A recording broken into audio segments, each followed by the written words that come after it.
The turkeys are out free ranging. We had a little bit of a cloudburst. Fantastic. And we have some percentage chance of more, and we're supposed to end up with a tenth of an inch of rain today, which is very exciting.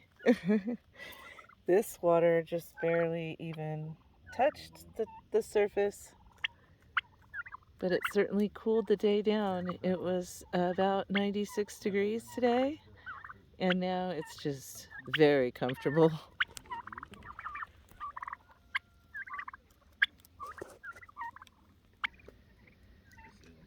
The sheep are out on today's paddock just outside the north gate again. They're doing real well out there, and we're hoping that this rain season is going to green our pastures back up.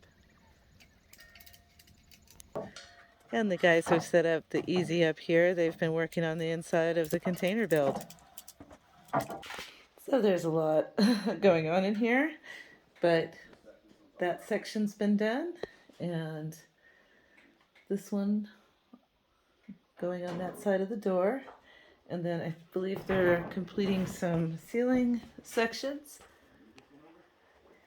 and they've got the wall sections to do. And then there's going to be a dividing wall, because the next section is going to be the utility room.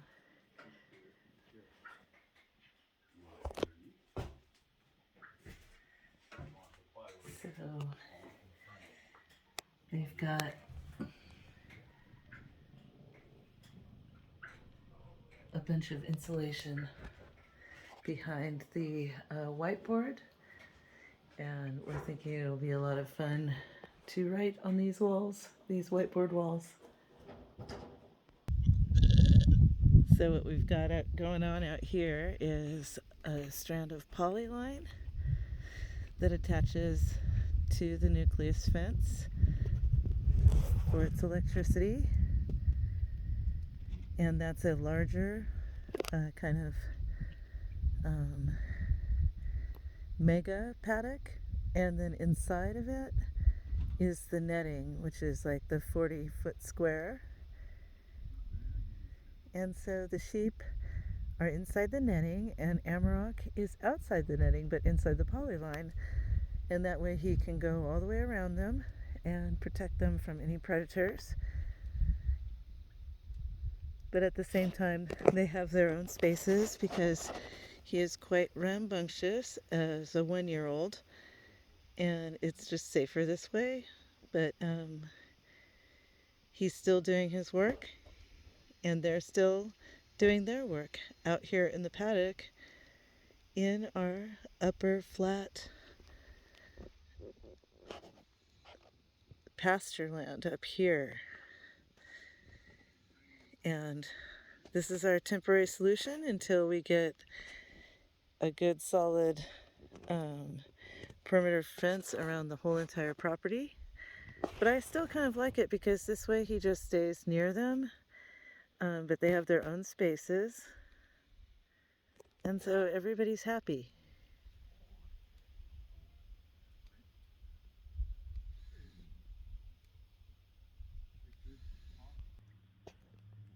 So over here in the yard garden, some of these tomatoes are starting to take off. And then also I planted tomatillos down into the snap peas, but there's one on the corner. I think it's already setting fruit. And then there's one with the snap peas, and they go a little bit down the line. And the snap peas are just making seed at this point, and I've been cutting it off and giving it to the sheep as pea straw. And then these corn hulls are really starting to develop tassels, even though they're short-statured. And there's squash and clover under there that's getting some legs. I don't know if you can see that zucchini there. So each cornhole has some zucchini and some clover in it.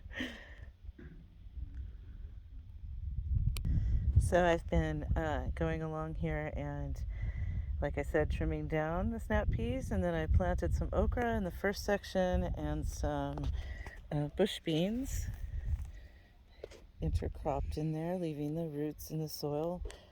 And that was already inoculated with the rhizobium, so it's my hope that that will carry on with the wax beans, the bush beans.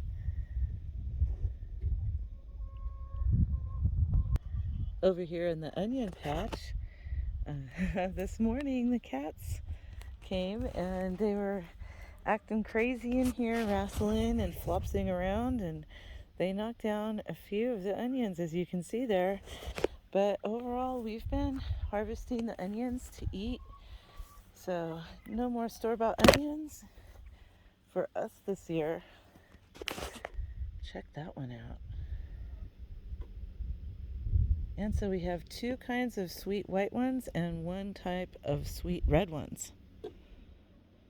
I planted over 300, and some of them were the tiniest little starts, but I planted them anyway, and we're getting some shallot-sized onions out of those.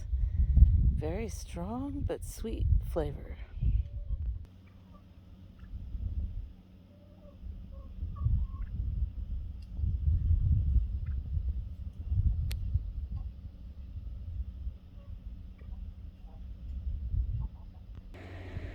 And we have 6 sunflowers open now, so that's always fun. I can't believe this pecan tree is still alive. So, got to get that one in the ground. Since I protected this one from the bunnies, it's starting to get a little bit bushier and stronger. Check out the darkling beetle.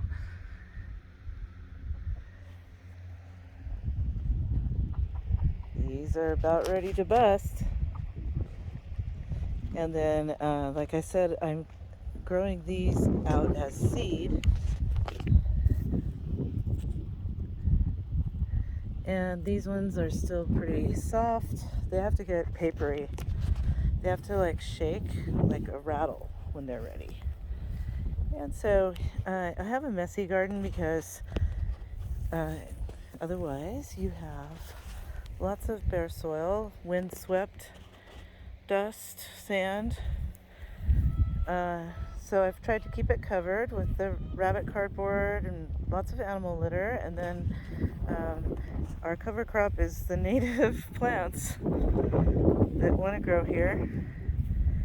I do try to remove tumbleweeds. There's the ones that get by me from time to time, but native plants keep the root zone alive. Patty pans growing. Fluter mouse is following me around. The mystery squash continues to develop. Ah, there's a darkling beetle. But I did see yes, it looks like that one might be a viable daughter. And I see 2 more female flowers in there. So we'll see what that does. More kittens following us. Dark stripes and mama cat calamity. Another patty pan. Sunflower. And then here's a mystery squash that has not done any female flowers yet. And it has a bush growth habit. There's a patty pan. And these have been ravaged by the rabbits, but there's a few getting some legs, some flowers. And then I planted wax beans, bush beans all along here. And those are starting to really develop. And once again, that's sweet corn with clover planted beneath it. More sunflowers. Patty pans. Yeah, check out some of these beans. Those are doing good. And then looks like some watermelons And can't remember what that is. It could be a muskmelon, like a cantaloupe. Zinnias and weeds. Cucumbers and buttercup squash. There's a narrow leaf 4 o'clock wildflower. And then these are, I believe, these are the pink banana squash. Mini Mew and Fledermaus. They won't be able to fit through there for much longer. I think that's a butternut. The ants took care of every other squash here, and the rabbits took care of all the beans. But there are a couple of watermelons hiding under these amaranth.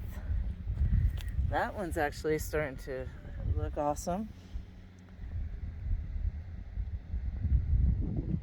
Here's what that 4 o'clock does. It gets real tall like this. And then it's got these type of flowers. But then later in the season, it will make little tiny pink kind of daisy looking ones. Anyways, it's an interesting cool plant, and I feel some water in the air. Are we going to get another cloudburst? I hope so. Right next to this willow, we've got a tansy aster. It's getting some buds on it. It sure does look like an ugly weed to start with, and it's got some tumbleweeds hiding amongst it, which I need to deal with, but it makes such beautiful purple asters. Here's how the Basin's gardens are looking. We've got good looking asparagus still, and definitely 1 and 2 good looking survivor strawberries. And then this one is like buried underneath the surface a little bit, but it's green under there. There's another tansy aster. And over here I harvested some and dismantled the different rows, and I discovered a volunteer tomato. But I took out the microscopic little mini garlics out and had some of those for dinner. And then I've got room here. I've got some chili pepper starts to put in that section. Over here at Gigi's Memorial Garden, this wing of the butterfly has some wildflowers, and it looks like maybe calendula and zinnia, and that looks like a poppy. Everything is tiny because, as you can see over here, look how tiny the little zinnia is. But look at that. It's the first bloom of the seeds we planted. And next to it is one of those fleabane white daisies. And then there's, as you can see, not that much going on in the other wings. It's just been pretty dry and brutal. Oh my goodness, the cats took out a garden raider. But anyways, I've got burgundy beans and Gardener's Delight, tomatoes. Some of the burdocks doing good. The Swiss chard is, it does not like the dry heat, but if I give it lots of water, it'll plump back up like that. The salsa feed never really recovered from when the chickens ate it, so I'm probably going to tear that out. And then over here, Sweet 100's got pruned, and I'm going to start some clones. And those are Gardener's Delight in flower, and the Mexican oregano in flower. And check out all those wildflowers, the Zinnia grandiflora, up around the apricot tree. This apricot tree is handling being planted here very nicely. So these were compost holes. We auger drilled those down about 4 feet deep, and then they got a lot of kitchen scraps, and then animal straw, and then the topsoil put back, and then it's got like a 4-foot deep tube with holes cut, and you can put about 5 gallons down that to water the root zone. And the latest addition is seasoned, over a year old humanure top dressing. And if I keep walking down here, we get to the ram pen.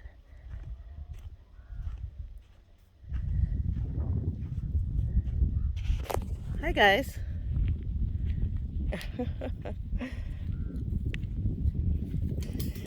And we have a new tree over here, planted the same way, but this one is a Russian olive. There's its tube and its humanure. And this Russian olive is going to be tree fodder for the rams. Right, guys? Petroglyph just loves love, but he has become quite dangerous and hard to handle. And he's also super dominant and jealous of Aristocrat. So I don't get to love up on these characters as much as I once used to. I used to be able to brush them all over, but Petroglyph's actually quite dangerous. He really messed up my thigh last year with his flesh-crushing helmet. Oh, and look, we were afraid we were going to have to saw that off. It was starting to grow towards his cheek, but it looks like it's decided to whirl back outwards. And Aristocrat, of course, is pulled. No horns. Anyways, I'm hoping for another cloudburst, and I just wanted to show you the new tree and the humanure. Oh, there's one more thing. Let me take you this way. So, leaving the ram pen, we come down to this berm on contour. And I had like half a bag of potatoes that started sprouting. So I just stuck them in here. We've got animal litter that's aged about a year, and then we've got fresh animal litter upstream of that. And I come out here after I change the rabbits' cooling tiles with the water from that. Gets a little bit of rabbit urine and whatnot on it, and that goes into the watering can. And so 3 watering cans a day I carry out here. Just getting distracted now by the noisy ravens. Yeah, anyways, these are potatoes, grocery store potatoes, and even though it's been real hot, that tiny amount of water is making them look pretty awesome.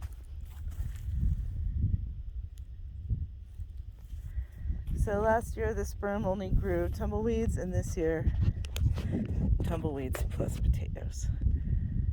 All right, I hope the weather is treating you well with it wherever you are. Cheers and blessings.